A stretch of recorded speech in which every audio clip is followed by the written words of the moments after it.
은혜 아무 증거 아님에어도 믿음만을 가지고 한번 하실까요? 하늘의 영광이 이 땅 위의 평화로 내 마음의 평화로 당신 마음의 평화로 임하시길 원합니다.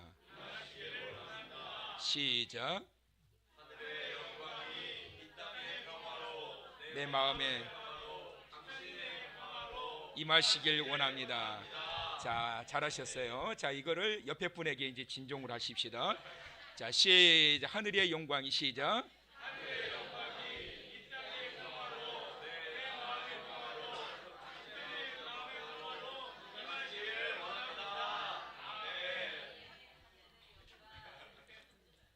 옆에 분한테 하시라고 그랬더니 외우느라고 급급해요.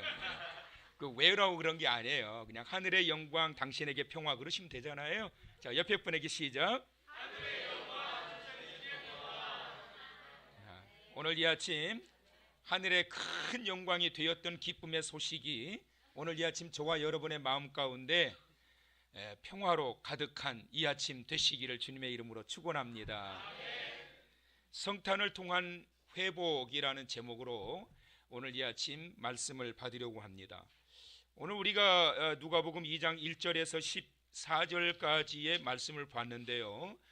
1절의 말씀을 보면 하나의 역사성을 증거해 주는 아주 중요한 말씀이 나오는데, 그때의 가이사 아구수도가 영을 내려 천하로 다 호적하라 하였으니 누가 등장이 되지요? 가이사 아구수도라고 하는 이름이 등장됩니다. 가이사란 말은 절대 권력을 가지고 있는 자에게 최고로 예우해 주는 존칭어입니다. 그래서 아구수도라고 하는 이 황제가 활동하던 시대, 당시 로마가 전 세계를 장악하고 제패하던 그 시대에 로마가 강력한 힘과 권력을 가지고 있었던 시대에 몇 명의 황제가 등장하게 되느냐 하면 총 12명의 황제가 등장됩니다. 그 중에 아구수도라고 하는 이 황제는 13년 동안 로마를 통치하고 전 세계를 장악하고 유대 민족 사회를 통치했던 그러한 왕인데, 아구수도 황제가 통치했던 13년의 그 기간 중에 탄생하셨던 그분이 누구냐면 바로 예수 그리스도입니다. 아구수도의 로마의 황제의 탄생은 당연히 세계 역사에 기록되어 있는 이름이지요. 그가 활동했던 그 당시에 예수 그리스도의 탄생, 이것은 부인할 수 없는 역사적인 사건입니다. 그렇기 때문에 전 세계가 그 예수 그리스도의 탄생을 축하하고 그리고 즐겨하는 그러한 시기로 보내고 있는 그때가 바로 오늘 우리 성탄절을 맞고 있는 이 시점입니다. 자, 성경은 유대인 출신들이 성경을 기록했는데 비유대인 이방인이었던 사람이 성경을 기록했던 내용이 있습니다. 그게 뭐냐면 누가복음과 사도행전의 말씀입니다. 동일한 저자지요. 누가라고 하는 이 이방인이 누가복음을 기록을 했고 사도행전을 기록하게 됩니다. 누가라고 하는 사람은 의사요, 그리고 뛰어난 당시 유명한 지성인이었던 역사가였습니다. 그가 예수 그리스도를 영접하고 난 이후에 바로 누가복음과 사도행전을 통해 가지고 전하고자 했던 내용이 있는데, 특히 오늘 우리가 봤던 이 누가가 기록했던 역사가요, 조술가요, 당시 존경받는 지성인이었던 이 누가가 누가복음을 기록하면서 무엇을 전하고 싶었을까? 핵심은 이겁니다. 예수의 탄생은 온 인류에게 기쁨이요 평화가 되었다 라고 하는 것이 그가 전하고자 하는 핵심이었어요. 그러면 여러분, 다 기뻐하고 즐거워하고 잔잔한 평화가, 강같은 평화가 임하고 있는데 평화를 전하겠습니까? 다 기뻐하는데 기쁨을 전하겠어요? 그렇지 않기 때문에 기쁨의 소망을 준 거고, 그렇지 않기 때문에 평화를 선언하고 있는 거예요. 그러면 누가를 통해서 주시고자 했던 이 말씀이 무엇인가를 오늘 이 아침 우리가 이제 볼 것인데, 이 유대민족 사회는 굉장한 이 암흑의 시대를 살아왔습니다. 그들의 이 역사를 보게 되면 우리 이 민족들처럼 참 그 어려운 암흑의 시간 순간들을 많이 맞으면서 고통과 고난의 시간들을 많이 보내게 되었어요. 먼저 노아 홍수 시대, 이때 그들의 죄악으로 인해서 암흑의 상태가 되어서 결국 하나님이 심판하실 수밖에 없는 그러한 상황에 이르게 되었지요. 그리고 사사 시대가 끝나고 난 이후에 왕정 시대가 시작되기 이전, 바로 사무엘이 탄생되기 이전 역시 마찬가지로 암흑, 영적 암흑의 시대였습니다. 이스라엘 민족이 이방 민족에 의해서 왕정 말기가 되면서 무너져 내리면서 아수르와 바벨론에 의해 가지고 정복될 당시 역시 마찬가지로 그 시대는 암흑의 시대였습니다. 예수님이 탄생하기 직전까지 세례 요한과 예수님은 외칩니다. 회개하라, 천국이 가까웠느니라. 회개하라, 천국이 가까웠느니라. 이 말씀은 뭐냐면 그 정도로 영적 암흑의 시대에 빠져 있었음을 말씀하고 있는 겁니다. 역사 공부를 통해서 여러분 잘 아시죠? 중세 시대의 카톨릭의 부패로 인해 가지고 1000년 동안은 완전히 종교적인 또 정치적인 암흑의 시대를 살아왔습니다. 이런 시대가 바로 역사의 이 암흑의 순간들이 그때마다 있게 되었습니다. 그런데 이 특징이 있는데요, 이 암흑의 시간들마다 순간들마다 하나님이 사용하시는 위인들이 있었다라고 하는 거예요. 홍수 심판의 시대에 노아를 하나님께서 준비하여 세우셨습니다. 그는 의인이요 당대의 완전한 자라, 하나님과 늘 동행하는 자라, 이렇게 말씀하시면서 노아를 통하여 홍수 심판의 위기 가운데 구원의 빛을 하나님께서 비추게 하셨습니다. 사사 시대가 끝난 이후에 사무엘이라고 하는 이 인물을 등장시켜서 다윗을 기름 붓게 하시고, 그리고 영적 암흑의 시대에 시대를 깨우치던 선지자로 하나님이 사용하셨습니다. 중세 천년의 암흑 시대에 여러분, 이 종교 개혁자들이 이곳저곳에서 얼마나 많이 드러나서 개혁을 외쳤습니까? 영국에서는 바로 이 존 웨슬레라고 하는 사람이 들고 일어나서 개혁을 외쳤고, 독일에서는 마르틴 루터라고 하는 이 사람이 일어나서 잘못된 그릇된 신앙의 중심과 양심과 잘못된 그러한 성경 교리를 가르치는 이러한 것들에 대하여 대항하면서 종교 개혁을 외칩니다. 스위스에서는 또한 쯔윙글리라고 하는 이 종교 개혁자가 일어나서 부패한 이 종교 사회를 깨우치기 위하여 외칩니다. 그리고 제네바에서는 여러분들이 잘 알고 계시는 존 칼뱅이라고 하는 사람이 들고 일어나서 종교 개혁을 일으키게 됩니다. 2000년 전 암흑의 시대에 누가 탄생하셨느냐? 예수 그리스도가 등장합니다. 시대마다 노아를 들어서 사무엘을 들어서 종교 개혁자들을 들어서 사용하셨던 것처럼 암흑의 시대 2000년 전 그때의 예수 그리스도가 등장하시면서 이 인류의 새 빛을 비추시면서 평화가 있게 하시고, 그리고 진정한 참 기쁨의 맛을 알 수 있도록 그분이 탄생하신 겁니다. 그렇다면 이 시기를 왜 암흑기라고 말씀하고 있을까요? 2000년 전 예수 그리스도께서 탄생하시던 그 시대를 왜 암흑기라고 말씀하고 있을까요? 그것은 당시 유대인들이 너무나 무거운 짐을, 너무나 무거운 멍에를 짊어매고 숨도 쉬지 못할 정도로 억압을 당하고 있는 그때였기 때문에 그렇습니다. 현실적으로 그들이 짊어졌던 멍에는 정말 견디기 어려운 그러한 멍에였어요. 여러분, 이 멍에를 벗겨내지 못하게 되면 좌절의 극한 상황에 빠지게 되는 거예요. 기쁨이 올 수가 없는 거예요. 마음의 평화가 올 수가 없는 거예요. 그 멍에가 우리로 하여금 얼굴을 자연적으로 찡그리게 만들고 불평이 나오게 하고 죽고 싶은 마음을 갖게 하는 거예요. 이 멍에를 벗어 던지는 성탄 이 아침 되시길 축원합니다. 얼마 전에 자살한 샤이니 그룹의 한 가수의 죽음은 참 안타까운 죽음인데요, 우울증으로 인해 가지고 이 우울증이라는 멍에를 벗겨내지 못해 가지고 그가 자살을 했다고 그러지 않습니까? 그가 남겼던 유서가 나중에 발견이 되어졌는데, 그가 유서에 이렇게 남겼더라고요.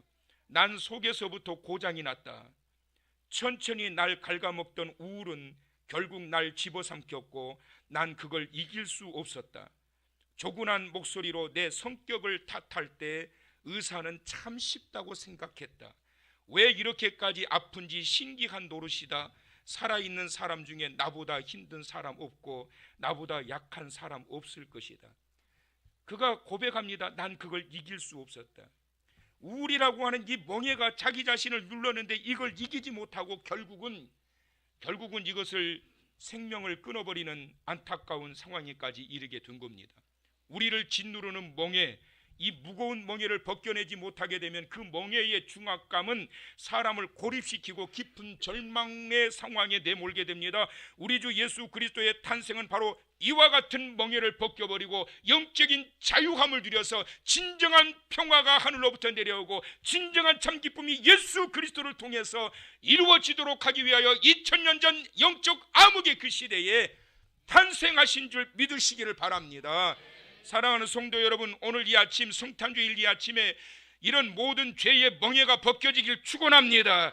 모든 걱정과 염려와 삶의 무거운 멍에가 벗겨지기를 축원합니다. 오늘 이 무거운 멍에를 벗어버리고 영적 자유의 기쁨을 누리는 성탄 주일 이 아침 되시기를 주님의 이름으로 축원합니다. 그렇다면 예수님 당시에 이 백성들이 짊어졌던 무거운 멍에가 무엇일까? 두 가지가 있어요. 첫째는 종교적인 멍에요, 둘째는 정치적 멍에였어요.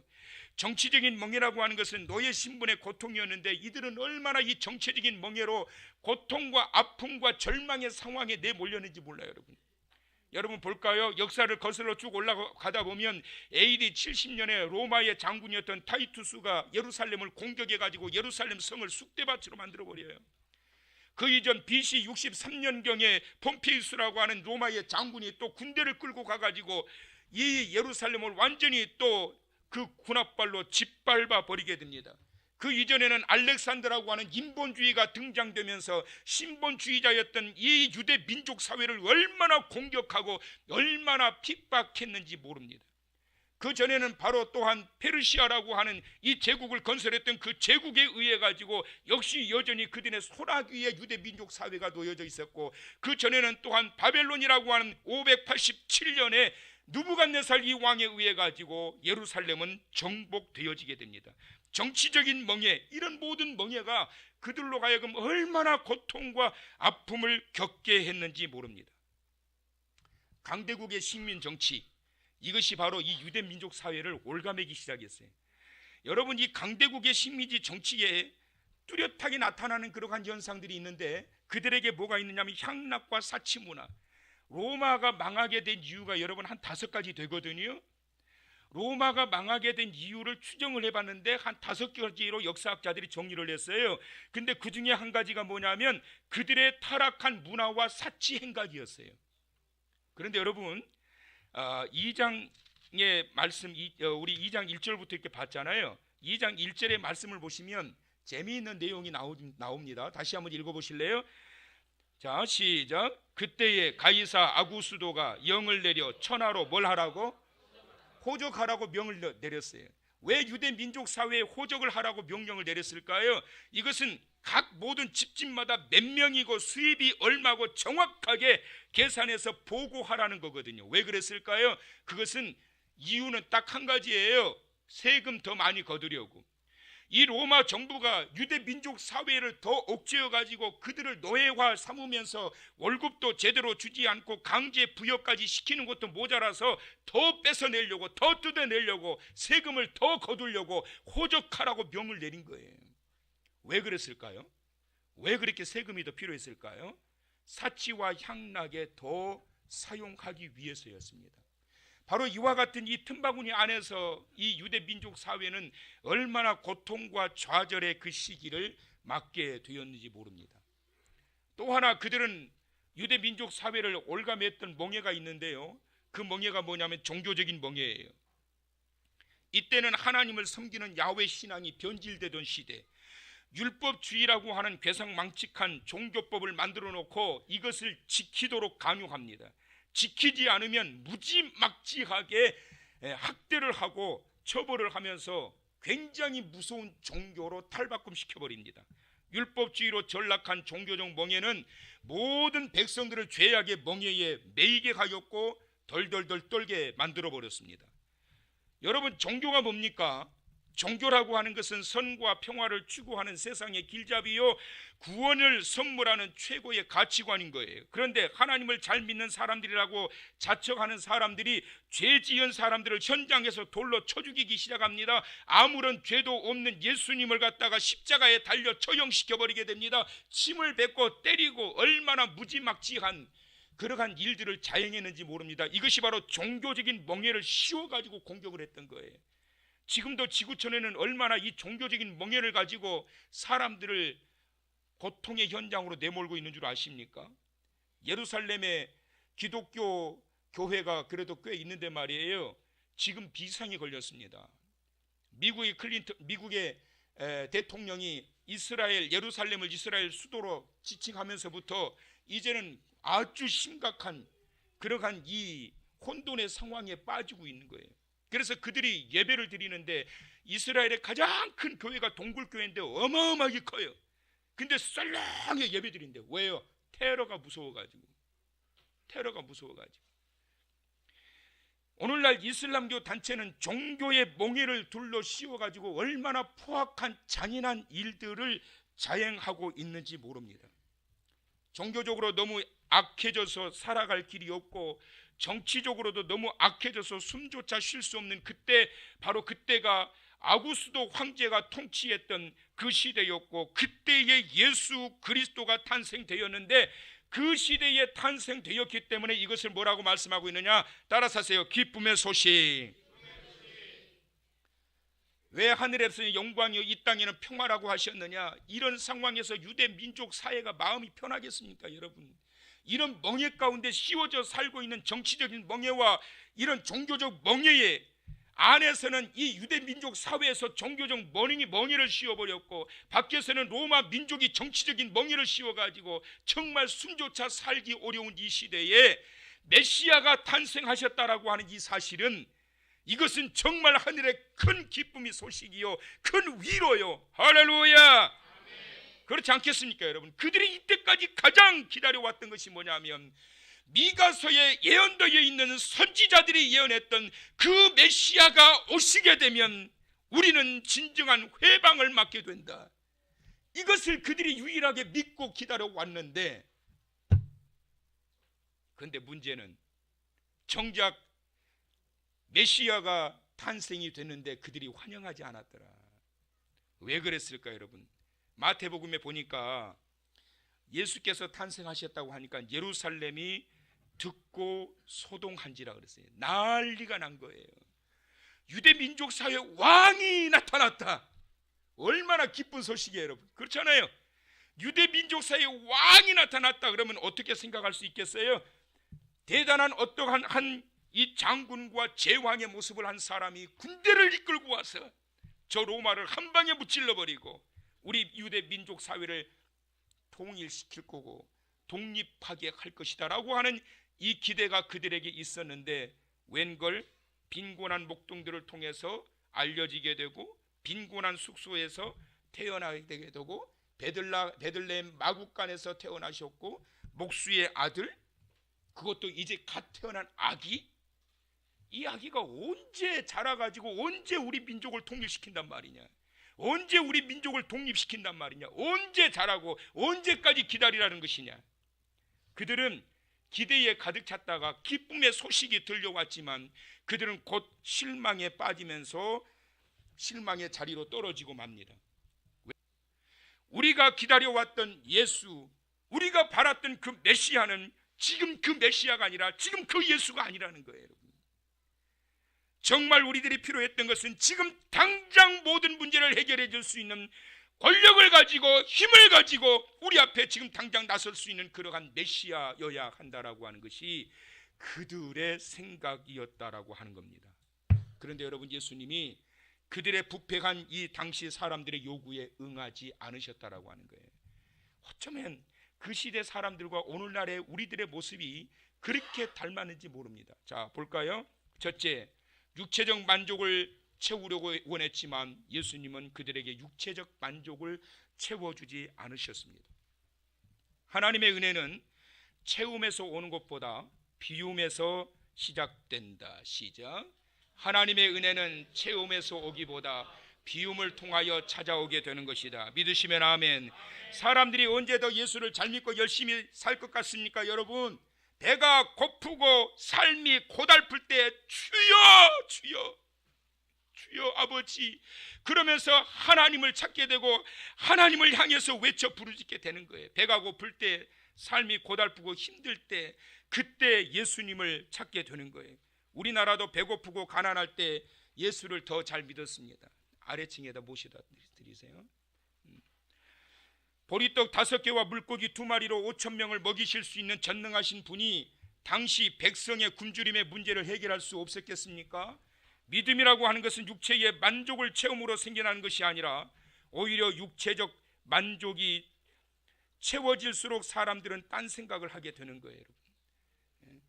가장 교회가 부흥하고 성장할 때가 언제였느냐 하면 정말 먹고 살기 힘든 보릿고개 시절, 그때 교회가 급속도로 성장했고 수십억, 수백억, 수천억 들여가지고 교회를 대형화시켜가지고 세웠을 때 교회가 부흥한 게 아니고 천막 하나 쳐놓고 의자도 없이 그냥 멍석 하나 깔아놓고 이러고 그것도 악기도 없이 큰 부흥 하나 갖다 놓고 성벽치면서 찬송하고 예배 드릴 때 폭발적으로 막 부흥하기 시작했어요. 왜요? 의지할 곳이 없고 오로지 한 분 우리 하나님밖에 없으니 주여 아버지 아버지.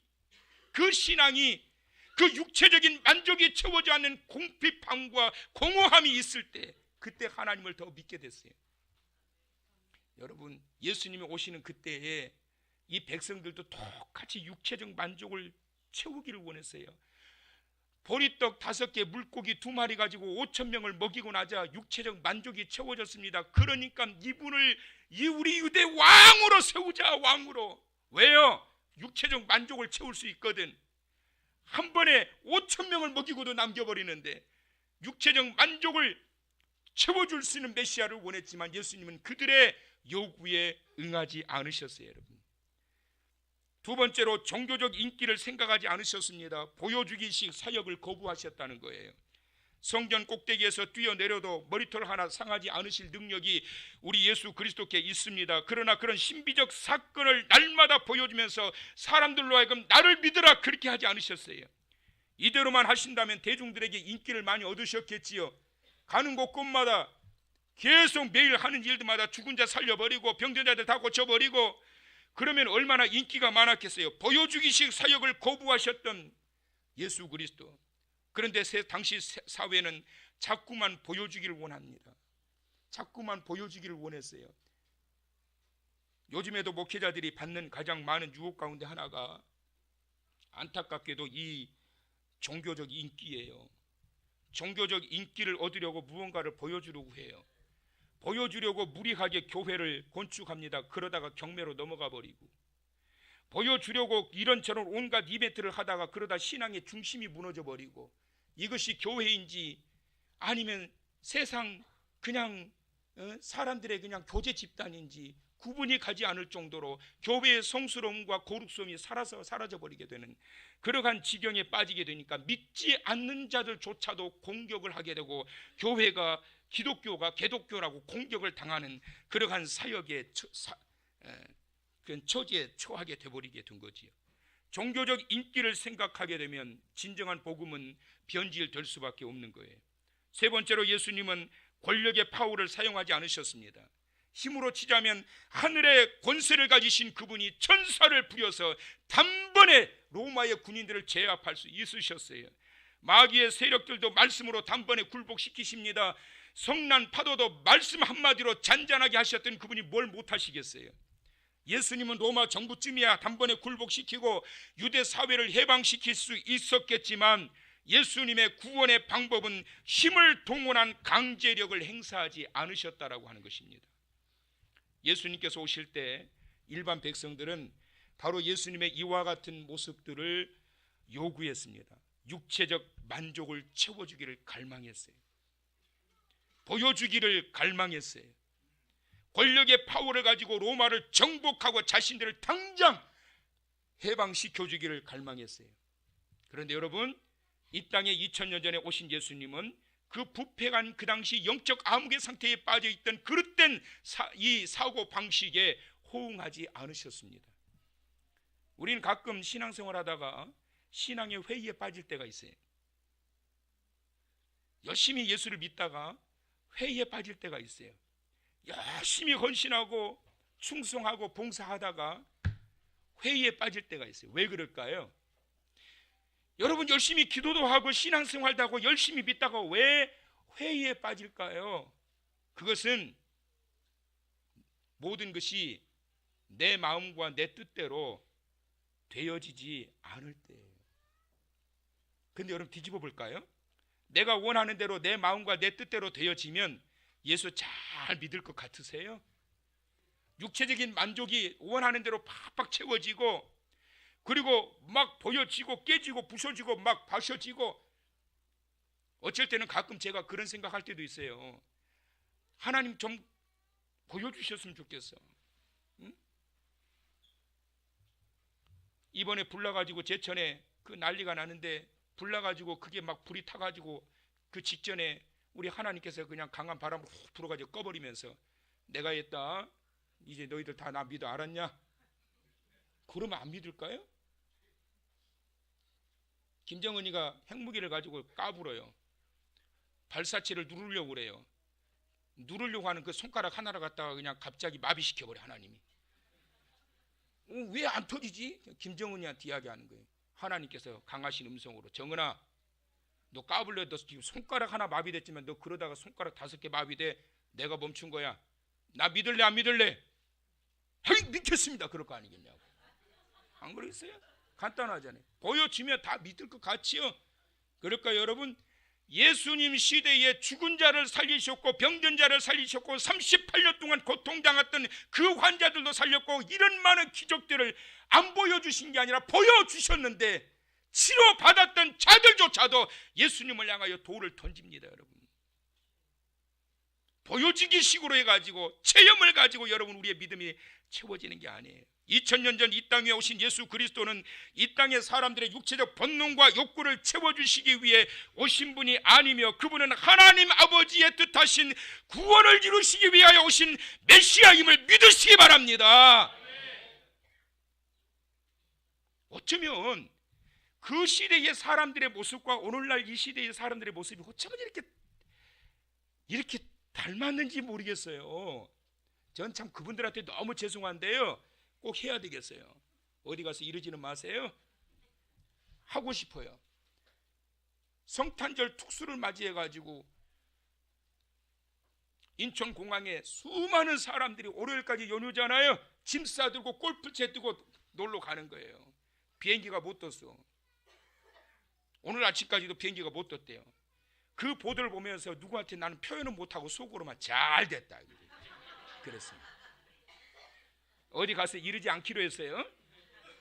속으로는 잘 됐다. 어딜 가? 성탄절인데 어딜 가? 크리스마스라고 하는 것은 그리스도를 경배하는 날이라고 그러는데 너희들 먹고 노라고 만들었냐? 성탄절이. 내일은 25일 성탄절 예배 드리는 날이에요. 그러니까 크리스마스가 되려면 어떻게 해야 되냐면 25일 날 오셔서 예배를 드려야 크리스마스요. 어디 가실 생각 하지 마시라고.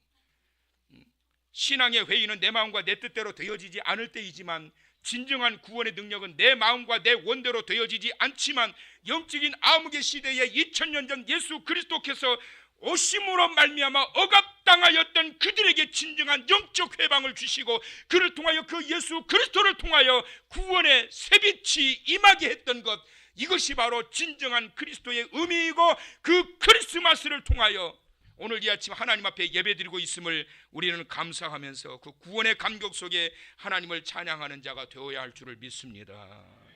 언제 회복이 임하게 될까요? 바로 구원하시는 주 예수 그리스도의 손길을 믿고 기다리는 자들에게 임합니다. 사랑하는 성도 여러분, 이번 성탄에도 복음의 본질을 바로 발견하고 예수 그리스도의 탄생과 의미를 바로 기억하면서 신앙과 삶의 진정한 회복이 있기를 바랍니다. 그래서 구원자 예수 그리스도를 믿는 믿음 안에서 이번 성탄의 기쁨을 누리시고 맞이하게 되면서 진정한 회복, 하늘의 그 영광이 각 가정의 평안으로 임하게 되고, 사라졌던 기쁨이 나를 구원하신 예수 그리스도의 은혜를 통하여 진정한 기쁨을 회복하게 되는 크리스마스 성탄절 되시기를 주님의 이름으로 간절히 축원합니다.